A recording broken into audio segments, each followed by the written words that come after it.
the number one story has certainly been the Baltimore Ravens and quarterback Lamar Jackson and their stalled negotiations over a long-term contract. The Ravens decided today to apply the non-exclusive franchise tag to Lamar, so we can talk a little bit about, what that's going to mean. But were you surprised? I mean, just for people to know too, our text chain, between all of us, I mean, all day long today, talking about different deals, different thoughts and opinions about who, what teams were going to do what players should sign where, what moves make sense. And this Lamar thing, man, everyone has an opinion on it. Everyone has different thoughts. And it's a controversial topic in some weird way. It's become a controversial topic, even though it shouldn't be. And somehow I feel like it's me taking up for Lamar Jackson and you Ravens fans doing the exact opposite. I'm saying, there, why am I taking up for this guy?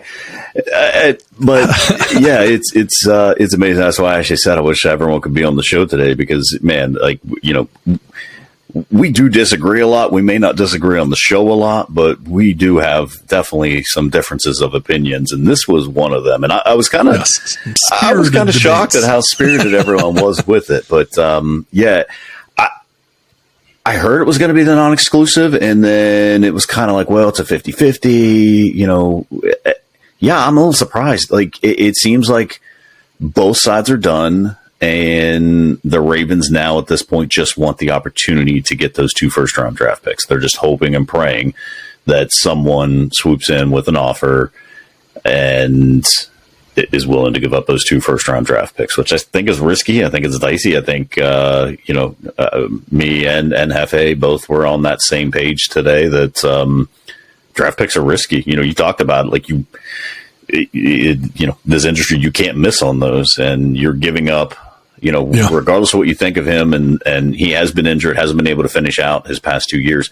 He's still a heck of a football player, still led the Ravens in rushing last year, still put up good numbers, completion percentage down a little bit, of course, but, it's just those past 2 years, and he's only won 1 playoff game. So, but he does have that MVP. And as I said earlier, Ravens aren't giving him anything to work with. You can't make, the conversation is like, well, an elite quarterback should make his players better. Not everyone is Peyton Manning, who can make Austin Collie, a household name. But let's not forget, Austin Collie got a concussion every other week, when he was playing football. Right. Not everyone can be that. Very true. Demarcus Robinson, I believe, was your he was your number 1 wide receiving option last year. Mark Andrews, of course, was the top receiver last year, and Lamar only played 12 games, and he still led y'all in rushing. So that's a divorce that went south quick. I don't know what it is. I think it's a combination of everything. It does surprise me a little bit that that's the non-exclusive. I assumed they were just going to put the exclusive on him and really just call his bluff, but I think right now they're just saying, hey, go out and find a better deal. We'll match it or we won't match it. So I don't know. What do you think, man? We all had our pretty good opinions on this, but you're the fan. You're more plugged in than I am. So, well, it's funny as I took some time to think about this. A couple of weeks ago, I told our buddy T-Rock that I was pretty confident they would go exclusive because we would want to run the negotiating process rather than have the player run the negotiating process. The player without an agent handle all of the negotiating and then bring stuff back to the team. But as I thought a little bit more about it today, in some ways I feel like the non-exclusive could be exactly what's needed to keep Lamar on the Ravens. And the reason that I say that is not wishful thinking or anything, but essentially right now Lamar has this idea in his mind that he should get X. And there's a mystery to some degree about what exactly I think we know what X is, but he's not saying what X is. I think we all know. Right. And most people think it's somewhere around $250 million Deshaun Watson money. Right? That's the number that Yeah, I mean, he wants to beat Deshaun Watson. He doesn't want to take a penny less than that. Doesn't think he should have to. He wants 235 to 250 fully guaranteed, and that's it.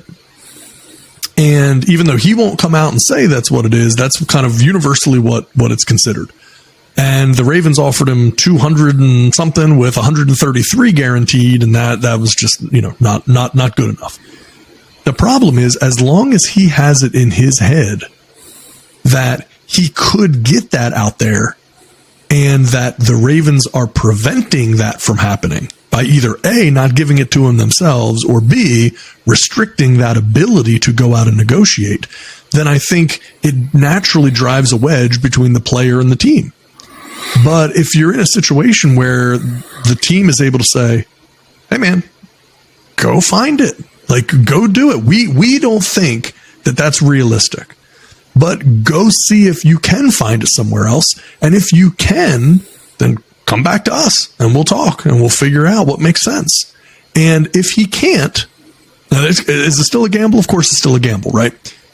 If he can't find that though, then it drives him back to the team. If Lamar Jackson can't go out there and find that team or teams that are willing to go 230, 240, $250 million over 5-6 years, fully guaranteed, if he can't get that exact thing he wants, then that can definitely drive him right back to Baltimore. But if he felt like the Ravens were restricting that and lowballing him in his mind, then it does create some tension there that doesn't need to be there. And I think from all reports, Lamar has not exactly been a super active participant in contract negotiations. There's been a lot of delays. He doesn't get back to the team very quickly. These are the things that you hear. Now, we don't know what's true, what's not true, but that's the way that it seems. And so if that's the case, and he's just very stubbornly saying, I'm not doing anything until I get what I want, then I do think that ability to say, okay, man, look, go find it. Go find it. You find it for yourself and bring it back. Because, and this is going to be the thing I think, I messaged this to you guys earlier, and I hadn't thought about this before.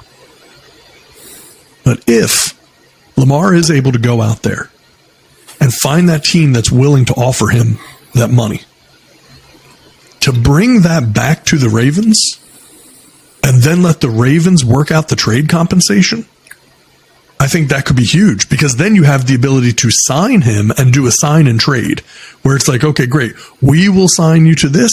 We will already have this agreement worked out and trade you to this other team. And it's, in some ways, it could be a win-win for the Ravens, because the non-exclusive tag is only a $32 million cap hit. The exclusive tag jumps up to, I believe, 45. Right, yeah. And so it's a sizable swing there. Now, we know Lamar's not going to play for 32, but guess what? There's a decent chance he might not even want to play for 45. So at the end, it's kind of like, look, we've been at it for 2 years already trying to negotiate this deal and haven't gotten anywhere. So if we can't make it happen after 2 years, then go find it somewhere else if you're so sure it's out there. And my guess is maybe the Ravens front office has reason to believe that maybe it's not out there. Collusion. Or at least that there's going to be compensation. Say that again? Collusion. Yeah. I thought your allergies it's that time of the year. Look, I mean, the reality is, of course there's collusion. However, this is an area that I feel somewhat conflicted on the concept of collusion. Is it necessarily collusion when it's also just bad business? In my opinion, what the Cleveland Browns did with Deshaun Watson is bad business. And honestly, in their situation, I have a whole lot of other stronger, weirder feelings as it pertains to ethics and morality and the type of example they set for their fans and all kinds of other things. But starting with bad business, they conducted business very poorly. Now, they did it because they were trying to get a player who had absolutely no desire to play for them whatsoever. And so they had to just, go all out to be able to accomplish that.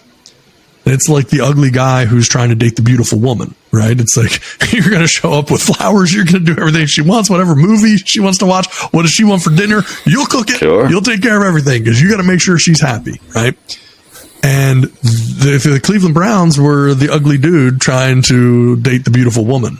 And so the problem is, though, just because that happened one time when it shouldn't have, it set this incredibly dangerous precedent in the NFL to think now that all player contracts should be fully guaranteed.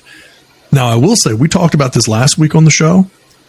The people who are sitting back right now and just rubbing their hands together and waiting to see what's going to happen: Joe Burrow, Justin Herbert, Jalen Hurts. Like, all of these people are very, very, very curious on what's going to happen with this. Because when you look at this, a guy like Joe Burrow, he's got a contract coming up. Do you think he's not going to want it fully guaranteed if Lamar Jackson and Deshaun Watson have fully guaranteed contracts? And do you think if he gets a fully guaranteed contract that Justin Herbert or Jalen Hurts or Trevor Lawrence next year, or these guys, they're not going to want fully guaranteed contracts when there's a handful of other guys that have them? However, I get that. I understand that. But you have these teams. Lamar's free to talk to any team that he wants to right now, right? Outside of apparently the Dolphins, for whatever reason that is. Well, he will be after the 15th. So, yeah, after the 15th, he's able to talk to anyone. It doesn't make any sense to me, but whatever, right? Okay, so we'll presume they can. But you already have teams coming out and saying they're not going to be pursuing a deal for Lamar Jackson. Falcons, Dolphins, Panthers, Commanders, Raiders. All those teams who need a quarterback. You've got a league MVP. Ryan Clark said this. You have a league MVP, fourth in overall wins since entering the league, entering his fifth year. He's the same age as Stetson Bennett, who's getting ready to come into the league as a rookie. But all these teams know before even speaking to Lamar that, we don't want to have a conversation with him. We're not going to pursue him. Come on, man. That's open collusion at this point. 100%. This is the stuff that, lawsuits are made of. You're telling me already all five of those teams who, outside of maybe Dolphins, I'll give you the Dolphins. Tua's long-term health, I guess, is always in question. But if he's healthy, would you take a healthy Lamar over a healthy Tua? Yeah, probably. But you're already established with Tua, so maybe I'll leave the Dolphins off, right? But you got those other four teams who are already coming out and saying, we're not even going to have a conversation with them. What are you doing? If I'm a fan of this franchise, I'm writing to them. I'm picketing. What do you mean you're not going to pick up a phone call and have a conversation with this guy? Yeah, he's going to cost you money and some draft picks, but you are going to have to assume that he's probably going to be better than anyone that you pick up or anyone that you get. So what else is it? How do you not even have a conversation? What if he says, you know what, I just absolutely hate playing for the Ravens. I'm willing to come to your team for, the same thing that Daniel Jones got. Give me $163 million guaranteed and I'm coming. I guess Jones didn't really get all that guaranteed, but he got a good portion of it. But, give me this money and I'm coming here. But you're not even going to pick up the phone call to have a conversation with him? No, we didn't hear that from the teams directly. Of course, this is, I believe that was Field Yates who reported that. But to get that out there that quickly, he just got franchised 4 hours ago and you're already putting it out there? We're not doing it. We're not interested. Come on, man. That's so wrong in so many different ways. It can either only be straight up collusion or everyone's scared to make the first move to set the value. But why even say you're not even interested? Why even say you're not even going to have a conversation? That's what I don't understand. I want the Pittsburgh Steelers to pick up the phone call and have a conversation with them. Hey, man, how would you like to come over here and play against the Ravens twice every year? What can we do? Yeah. I'll trade Kenny Pickett in a heartbeat for Lamar Jackson. Sorry. I love Kenny. I hope he turns into a top 5 quarterback, at some point in his career. But right now, as it stands, I would want my team to have a conversation. Well, I know they're not going to because they have Kenny and they just drafted him. So the chances that it happened, I wouldn't be disappointed if they did. But if you're Washington, you're the Carolina Panthers, you're saying, I'm not even going to have a conversation with this guy. Come on, man. Come on. Well, here's what's really interesting. So this came out the other day that the Carolina Panthers are expected to aggressively pursue a trade up in the 2023 draft in order to grab a top quarterback prospect. This is according to ESPN. Carolina currently holds the number 9 overall pick in the draft. That's behind both the Raiders and the Falcons. So they would need to jump over both of them to be able to draft a high pick. So if you're willing to give up that amount of draft capital to move from the number 9 spot up to what, number 3, number 4, number 2, you're going to give up a ton. You're probably going to give up the same amount that you could give to the Ravens to have Lamar. I mean, and of course, I guess the biggest difference is having to pay, Lamar $200 million guaranteed compared to paying, $35 million guaranteed, whatever it is at this point to a top quarterback. But so they're at 9 and the Bears are at 1. The Bears probably aren't going to stay at 1. But then Houston's right there at 2. I mean, they have the top quarterbacks coming pretty much like 1, 2, 3, 4. I mean, you're legit going to have to get to minimally 3, and to jump from 9 to 3. Yeah, it's going to take multiple first rounders to get up there. It's going to take a lot. And that's why I sent the text to you guys earlier. Like, why wouldn't Carolina, if you're already saying we're going to aggressively try to move up to take a quarterback? Well, here's an aggressive move you can make to get a proven quarterback. So, other than the money, it wouldn't make sense. I feel for, Lamar, but see, that's the problem. And this is what you said, like, we don't know what he's thinking, and, we only have and that's the problem with not having an agent, right? So, the team can put out anything they want. Had he had an agent, it'd be out there like, well, no, they offered this. However, he had to meet X, Y, and Z. Because you don't know, they might have had an injury clause in that contract. They might have no idea. Right. And this is why not having an agent just doesn't make any sense. I've said this a million times to you guys. If I'm any football player, I'm going directly to Kirk Cousins' agent and saying, I'm begging you, I'm paying you double to be my agent. The amount of money this dude has made for Kirk Cousins, the dude is nothing short of a genius. Now, Kurt had to bet on himself a little bit, but still, Kurt was driving around like an 85 Corolla for, years. He probably still drives it around. So money wasn't a big issue for him at that point. That's right. It wasn't a big deal betting on himself. But that's the problem is we don't know because he's not coming out to the media. This is stuff that agents come out and say, right? Like this is stuff that gets leaked by an agent, not by a player.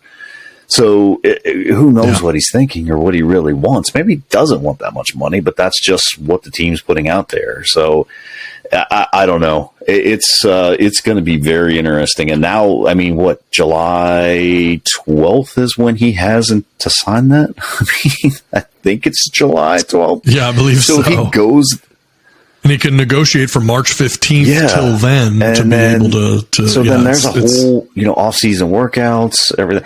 I'm sure he's going to stay in shape and everything, but you're now installing a new offense. There's a lot of stuff, a lot of moving parts, new players that aren't going to be used to him. Man, you just hope this doesn't, I guess as a Steeler fan, drag it out. Set out a year, as far as I'm concerned. But what do the Ravens do if they don't make a trade before the draft? If they don't trade him before the draft or let him sign somewhere else, what are they doing? Are you going with your backups at this point? Or you're going to have to get someone? And what if he just decides? Yeah. Do you just run it with Tyler Huntley? But Huntley's a free agent, right? If I'm not mistaken, doesn't Huntley, they have the option? I believe so. There were some talks about them putting a first round tender on Huntley. Right. He was a Pro Bowler. So, I guess that's got to count for something. Right. So, so now Tyler Huntley's in a position of power at that point, right? So yes, exactly. So now he's got all the leverage. No one has more leverage than Tyler Huntley. You're paying this guy instead of paying him $100,000 to be a backup. Whatever $1 million to be a backup. You might be paying him $25 million to be your starter at that point because that's the kind of leverage he's going to have if Lamar decides I'm not playing. So boy, this is something I think the Ravens organization probably wants to get over with sooner rather than later. Yes, you have some time. Let's not, but if you knew going into the draft, hey, we're not going to have Lamar, that probably changes a lot of things, and if you can get those draft picks, then maybe you trade up for an Anthony Richardson, or you trade up Will Levis or something to one of those guys. You're not getting all the way up to the top spot, but you may get inside that top 10 and be able to take one of those quarterbacks and go for a run. So, man, I threw this out there to you guys, but the Bears. Trading Justin Fields and their first round draft pick for Lamar Jackson. And then, there's some talks, Hefe, I brought it up. There was some talks that Justin was not a big fan of playing in the cold weather. So if you think you can't get him, and now, of course, the Bears have, I don't know, apparently they have like 3 people under contract because they've got $1 billion, and, so you could front load that thing. You could maybe give this guy, $50 million, up front on that money, and then work it out the rest of the year, rest of the 4 years.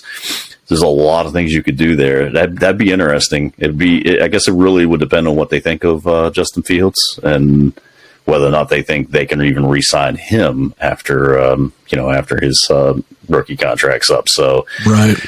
Man, there's a lot of teams make sense. Just coming out now and saying I'm not going to even take a phone call from him is embarrassing. If I'm one of those franchises, it's embarrassing. I'm sorry. Yeah, completely silly. It makes no sense. Your job is to turn over every stone to make sure that your team can be competitive in the NFL, and to think that you have this opportunity with Lamar Jackson to come out already and say we're not going to. It's unimpeded. It doesn't make sense. It's a free conversation, right? It's not like maybe you're putting them up in a hotel room, or you're feeding them. But other than that, there's no compensation is going to change hands. It's a conversation, man. Have it. Yeah. Washington Commanders, have the conversation. You're just going to ride or die with Sam Howell. Great. I hope it works out for Sam. Nothing against Sam Howell. But if I could get Lamar Jackson over Sam Howell, I'm at least having the conversation. Again, we don't know. Lamar could just absolutely despise Baltimore and the way he felt he's been treated, and just say, look, pay me this, to where you're like, oh, you know what? We can make that happen. That's we can definitely do that. Sure. Here's my first 2-round draft picks. I don't know. Yeah, it's embarrassing for me for those teams. I just that's despicable for me. I don't know. That's my opinion. Well, it's not just my opinion, but that's my opinion, and that to me is just screams collusion at this point. Yeah, I agree. I completely agree, and I don't understand why it ends up being allowed to happen. I mean, it's right in front of our eyes. I mean, the reality is. Yeah, I mean, we know what's going on. Everyone can see it.